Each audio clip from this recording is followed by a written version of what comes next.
Comme un avion sans ailes, la majorité présidentielle tente de se reconstruire et de nouer des alliances pour reprendre la main. Et deux hommes, Gabriel Attal et Gérald Darmanin, visent le même poste, la présidence du groupe Renaissance à l'Assemblée. Arthur Delaborde, la guerre est déclarée, on peut le dire, entre ces deux prétendants à la succession d'Emmanuel Macron. Oui, s'ils cohabitent au sein du gouvernement, les relations entre le locataire de Matignon et celui de la place Beauvau sont décrites comme glaciales par plusieurs de leurs collègues. Et rien ne devrait s'arranger puisqu'ils ambitionnent effectivement tous les deux de prendre la tête du groupe Renaissance, une bataille que Gabriel Attal est assuré de remporter, à en croire un cadre du camp présidentiel.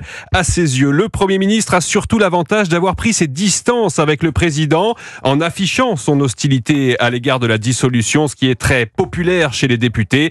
Gérald Darmanin a lui encouragé la dissolution.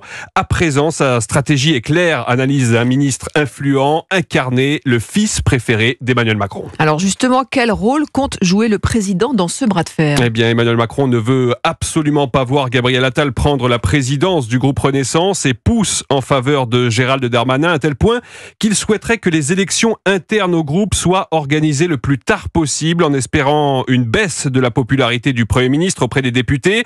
Un proche du ministre de l'Intérieur dément catégoriquement, expliquant que le clan Attal serait à la manœuvre pour répandre l'idée que Gérald Darmanin serait le choix de l'Élysée, une manière selon lui d'amoindrir les chances du locataire de la place Beauvau, tant Emmanuel Macron génère un effet repoussoir aujourd'hui au sein de son propre camp. Arthur Delaborde du service politique d'Europe.